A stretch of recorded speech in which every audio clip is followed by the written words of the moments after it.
Class 12 Hindi के 26 most important बहुविकल्पीय प्रश्नों को पढ़ेंगे। स्टूडेंट, इस वीडियो में हम हिंदी साहित्य के 26 महत्वपूर्ण बहुविकल्पीय प्रश्नों को आंसर के साथ पढ़ेंगे। तो अगर आप 12th में और आपको बोर्ड एग्जाम देना है तो इस वीडियो को लास्ट तक देखते रहें। और आई होप कि आप लोगों ने बहुत सारे बहुविकल्पीय प्रश्नों को पहले से ही पढ़ रखा होगा।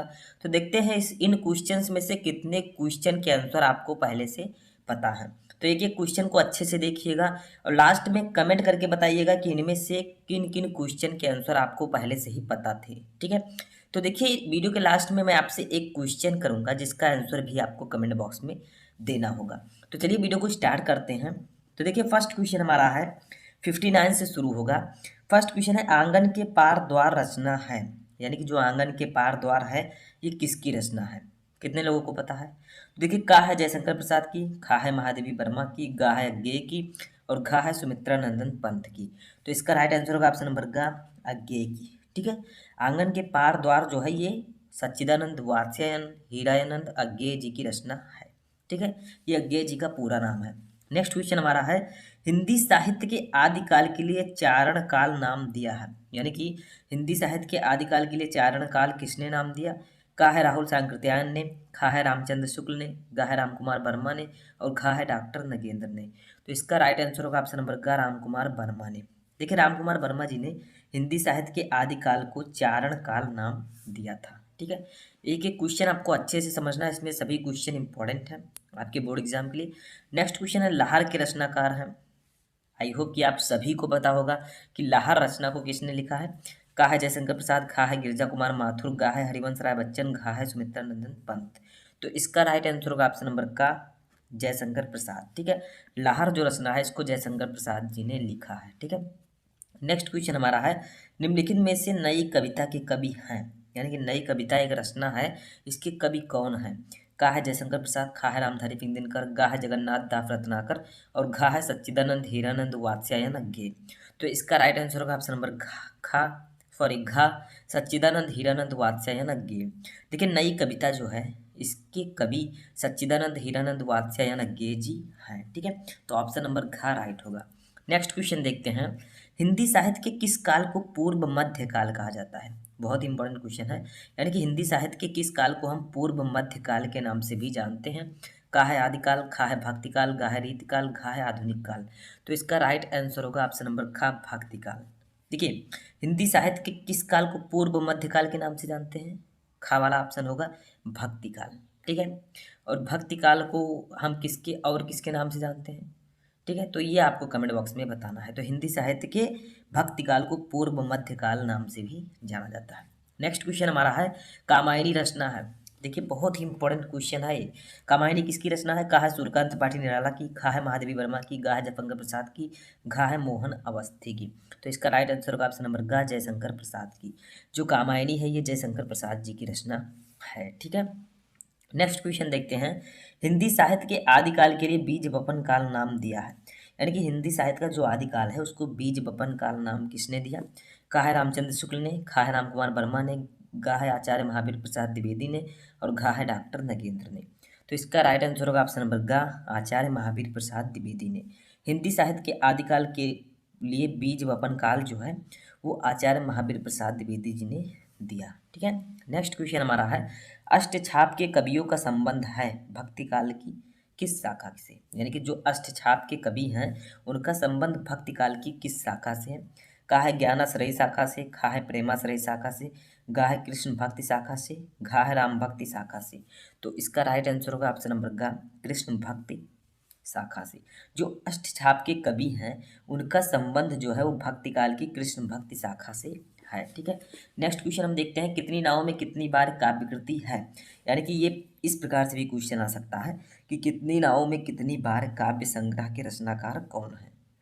ठीक है, बहुत इंपॉर्टेंट क्वेश्चन है। देखिए, ऑप्शन नंबर का है सच्चिदानंद हीरानंद वात्स्यायन अज्ञेय की, खा है हरिवंश राय बच्चन की, गा है गिरिजा कुमार माथुर की, घा है सुमित्रा नंदन पंत की। तो इसका राइट आंसर होगा ऑप्शन नंबर का, सच्चिदानंद हीरानंद वात्स्यायन अज्ञेय जी की रचना है कितनी नावों में कितनी बार। तो ऑप्शन नंबर का राइट होगा। ठीक है, नेक्स्ट क्वेश्चन देखते हैं। रामचंद्र शुक्ल ने हिंदी साहित्य के जिस काल को रीतिकाल नाम दिया है उसे श्रृंगार काल नाम किसने दिया? यानी कि रामचंद्र शुक्ल जी ने हिंदी साहित्य के जिस काल को रीतिकाल नाम दिया उस काल को श्रृंगार काल नाम किसने दिया? कहा है आचार्य विश्वनाथ प्रसाद मिश्र ने, कहा है मिश्र बंधु ने, कहा है डॉक्टर हजारी प्रसाद द्विवेदी ने, कहा है डॉक्टर रमाशंकर शुक्ल रसाल ने। तो इसका राइट आंसर होगा ऑप्शन नंबर का आचार्य विश्वनाथ प्रसाद मिश्र जी ने रीतिकाल नाम को श्रृंगार काल नाम भी दिया है। नेक्स्ट क्वेश्चन हमारा है, प्रिय प्रवास काव्य कृति का मुख्य रस है, यानी कि जो प्रिय प्रवास काव्य कृति है मैथिली शरण गुप्त जी की, इसका मुख्य रस क्या है? ठीक है, सॉरी, प्रिय प्रवास जो है ये अयोध्या सिंह उपाध्याय जी की रचना है। ठीक है, ये अयोध्या सिंह उपाध्याय जी ने लिखा है। इसमें कौन सा रस है, यानी कि प्रिय प्रवास काव्य कृति का मुख्य रस क्या है? का है संयोग श्रृंगार, खा है करुण रस, गा है वियोग श्रृंगार, घा है शांत रस।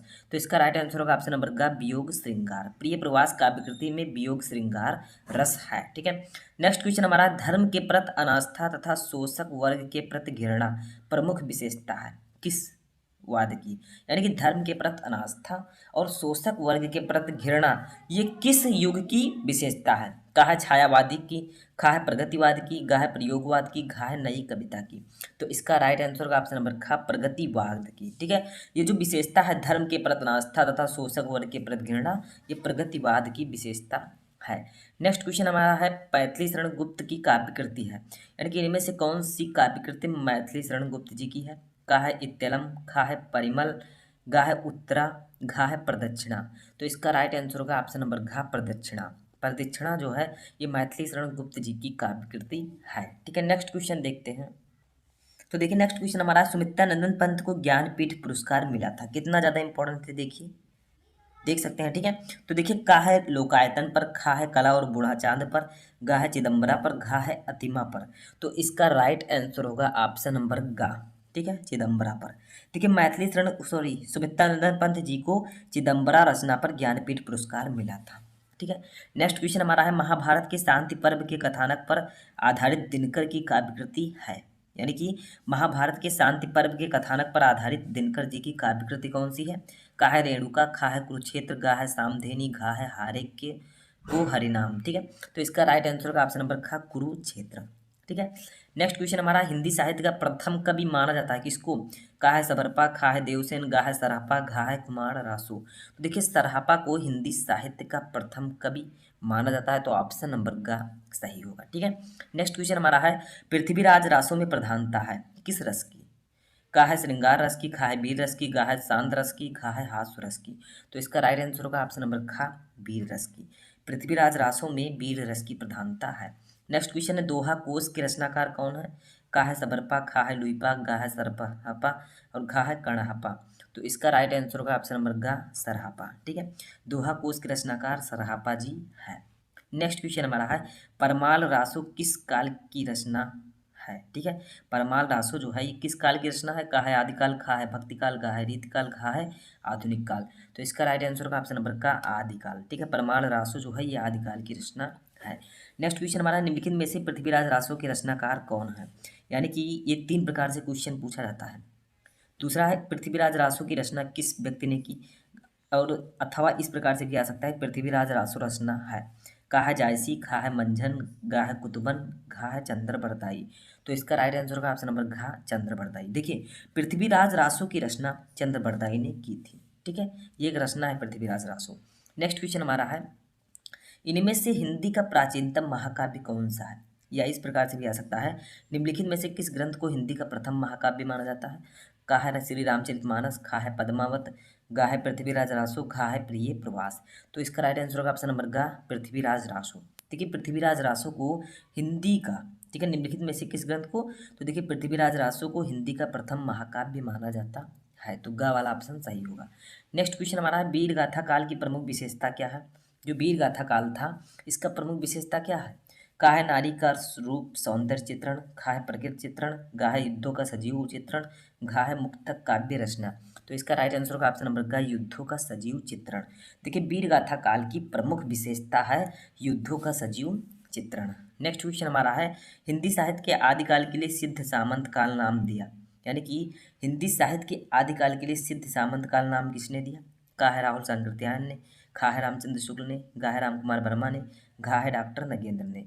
तो इसका राइट आंसर होगा ऑप्शन नंबर का राहुल सांकृत्यायन ने। ठीक है, नेक्स्ट क्वेश्चन हमारा है वीर गाथा काल की प्रमुख प्रवृत्तियों में से निम्नलिखित में से कौन सी प्रवृत्ति सही नहीं है?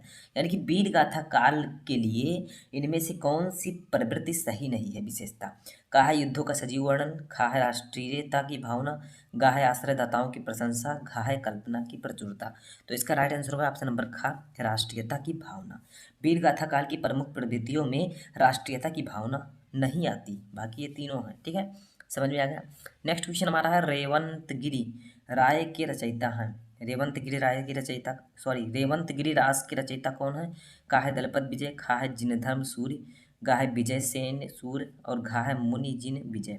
तो इसका राइट आंसर होगा ऑप्शन नंबर घा विजय सेन सूर्य। देखिए रेवंतगिरी रास के रचयिता जो है वो विजय सेन सूर्य हैं। थोड़ा नाम आपको अटपटा लगेगा लेकिन ये क्वेश्चन आपके एग्जाम में पूछे जा सकते हैं। नेक्स्ट क्वेश्चन हमारा परमाल रासों के रचयिता कौन है? का है नरपतनाल्य, खा है दलपत विजय, गा है भट्ट केदार, घा है जगनीक। तो परमाल रासों के रचयिता जो हैं वो हैं जगनीक। ठीक है, तो ये आपका राइट आंसर होगा।